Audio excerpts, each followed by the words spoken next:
Well, sometimes our parents can make bad choices, but when they stop making bad choices over and over again, then we have to start to worry. Maybe your parent just wrote a $500 check to a random telephone solicitor. Maybe they're not paying their bills on time and they've got collection notices.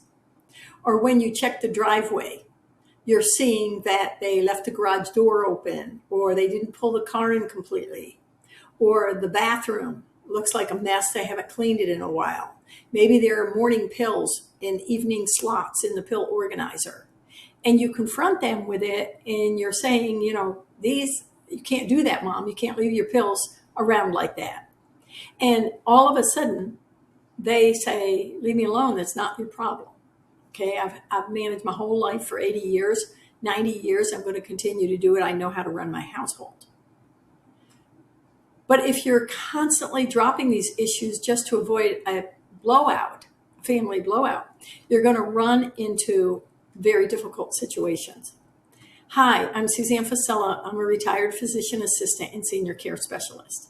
And I show exhaustive family caregivers how to break out of a constant crisis management and step into leadership. And that's what we're going to talk about today is leadership. So you stop losing your own life in the process of caregiving.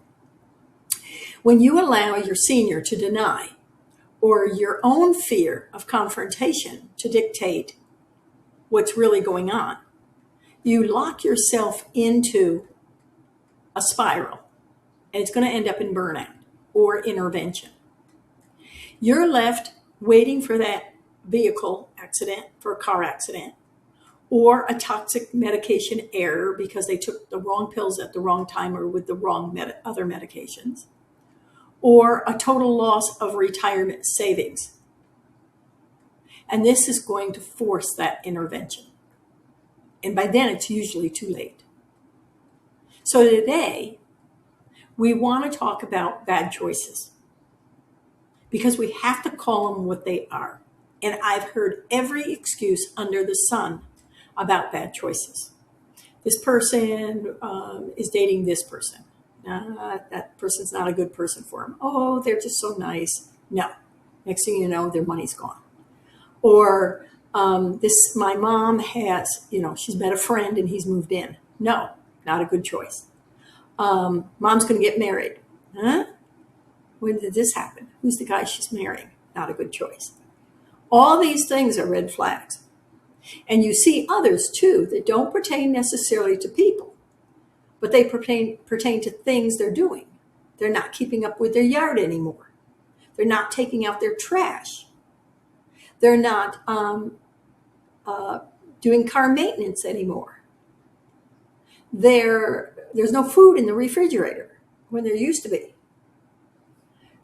Their beds aren't made anymore. They're not changing their sheets like they used to. When was the last time they did laundry? Bad choices. These are not excuses like, well, they're too tired or, oh, they forgot. No, these are called bad choices. And we need to be aware, and then we need to accept what's really going on. So when an aging adult, a senior, makes these harmful, reckless, or completely irrational choices, families usually assume, oh, it's just a one-time deal, when it's really not. 3 or more is clinical intervention. And we have to look at bad decision-making. Is it a direct result of executive functioning? And that is where the brain's internal command center is just not working well anymore. It controls working memory, mental flexibility, abstract reasoning, and risk assessment. And they're not considering this anymore. Brain imaging studies from reputable health facilities like Johns Hopkins and so many others show that executive decline is caused by structural tissue level changes in the prefrontal cortex right here. And this is the specific region of the brain responsible for calculating long-term consequences. These people do not have this anymore. So quick one-a-day reactions or excuses or even reasons, not okay. 3 or more bad decisions, we have to look at a healthy brain or a not so healthy brain. Because the healthy brain looks at an unlit, cluttered staircase and concludes that it's dangerous. Where a brain experiencing executive decline looks at the exact same hazard, calculates no risk, and walks right down the stairs. So you aren't trying to make their life miserable. Their internal risk assessment calculator is physically broken. How many times have we heard about scams because these people refused or didn't know that their risk assessment was in jeopardy? So before we look at the specific signs of decline, take a second to hit the subscribe button and give this video a thumbs up and share it. And this way, YouTube will also share it to other family caregivers who may be seeing the same, bad decisions, all 3 in a row, and don't know what to do. Because your parent will not ask for help, you look past their, arguments, and you're trying to figure out what their life choices actually are. So let's look at some of them. Choice number 1, resisting mobility devices. They're leaving the walker in the corner while they're furniture walking down the hallway. This is significant. There's balance issues there. They're holding on to the furniture, and they need to be reevaluated. Choice number 2, or maybe not only reevaluated, maybe their walker is the wrong height. Seniors shrink over the years. Has their walker been readjusted for their shrinkage? Maybe not. Okay, choice number 2, falling prey to financial scams. Oh my gosh, this is so easy. And many people think that this is a stranger, but in actuality, it is a family member that's taking all their money. Everybody gets mad, but it's too late. The money's gone. Executive decline destroys the brain's natural skepticism radar, making them prime targets for predatory financial exploitation. Seen it over and over again. Happened in my own family over and over and over again. People take the money. They have no right to it. And they left the people who it really was supposed to go to, the intentioned people, trying to figure out what happened, and it's too late. It's gone. You can't get it back. It's too costly to get it back. Choice number 3, mismanaging complex medical routines. The senior will simply abandon their prescriptions and claim they don't need them anyway. I've seen this over and over again. When planning tasks become too overwhelming, they won't do it anymore. They just don't take their meds.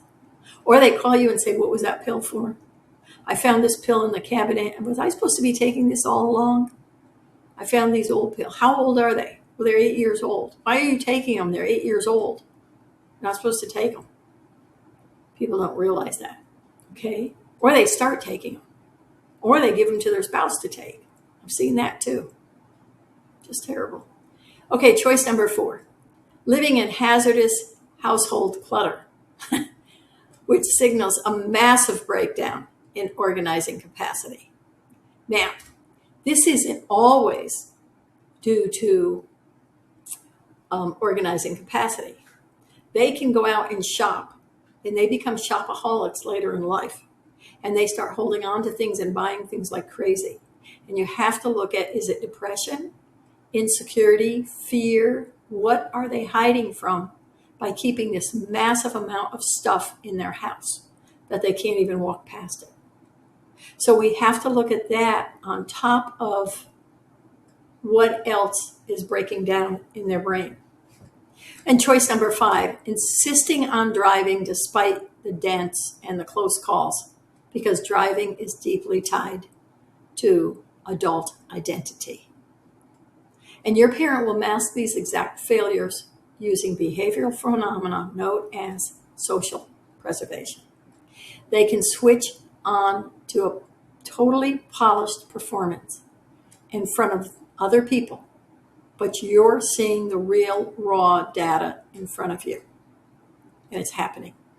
So you can't break through this by just saying, oh, we'll just let this go, this will be fine, and shouting you're making terrible decisions. You're only going to cause them to lock you out completely, especially if you accuse them of giving all their money away to their little nephew, Johnny, who's never held a job in their life. Or worse, Johnny moves in with them, and the next thing you know, the furniture's gone because he sold it all for his drug habit. I mean, we have to be real about what goes on. So what we want to do is we're going to stop trying to prove that they're wrong, okay? Every time you enter a debate with them, it's not going to work. You're going to lose because they're going to not admit a mistake.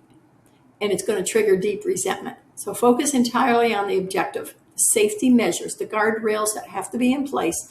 And then once we get them in place, we show true leadership. And that is a whole different subject in the Steady Care Plan, is how I get seniors to accept leadership. Sometimes it's more the caregivers won't accept the leadership. But once they accept and see how easy it is, it's amazing what comes through. Okay, tip number 2, frame care adjustments around your peace of mind. So instead of saying you need a caregiver or you need home care because you aren't feeding yourself, you have to take the word you out of it. I find that I'm worrying about you and it's affecting my sleep. See? All of a sudden it's affecting your sleep. Having a companion stop by, and don't say a helper, having someone join us for lunch, and you start joining them for lunch. There's so many different things you can do to get people to eat, to get seniors to eat. And that's a whole nother story. Okay, tip number 3. But you start changing the language to I feel, I'm worried, I care, I this, I that. Okay, tip number 3, depersonalize the rules using third-party experts. All right, so a third-party expert, you don't have to play the bad guy. So you have home care come in, but they're coming in with you, or you're bringing a friend in or a girlfriend in to sit down to have lunch with mom, and they notice how little mom eats. And then they say, hey, why don't I take your mom out to a restaurant once a week? And then another girlfriend you bring in, and she pops up and says, hey, why don't I take mom out? Or your spouse does, your husband does, take mom out for ice cream. At least they're eating something, even if it's sugar. They have an ice cream after a walk in the park or after a wheelchair in a park. Okay? So you don't have to be the one doing it all the time. That's real leadership, when you get other people involved.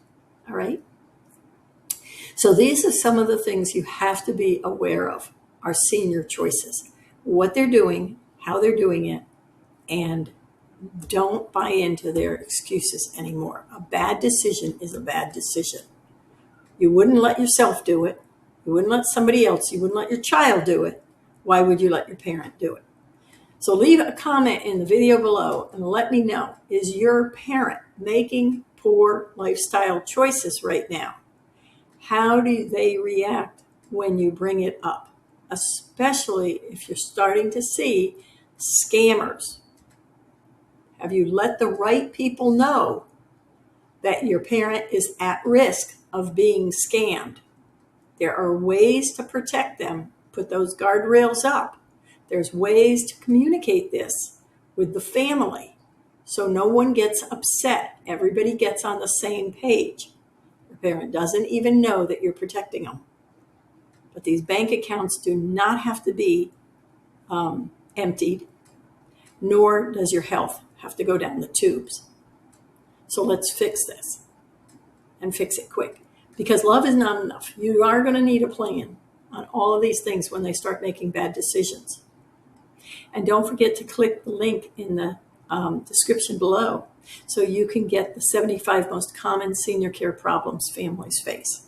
I keep changing them I keep adding to them. I keep taking others off because time changes as these seniors are growing older and what seems to be isn't anymore. So take care, and I'll see you in the next video. Bye-bye.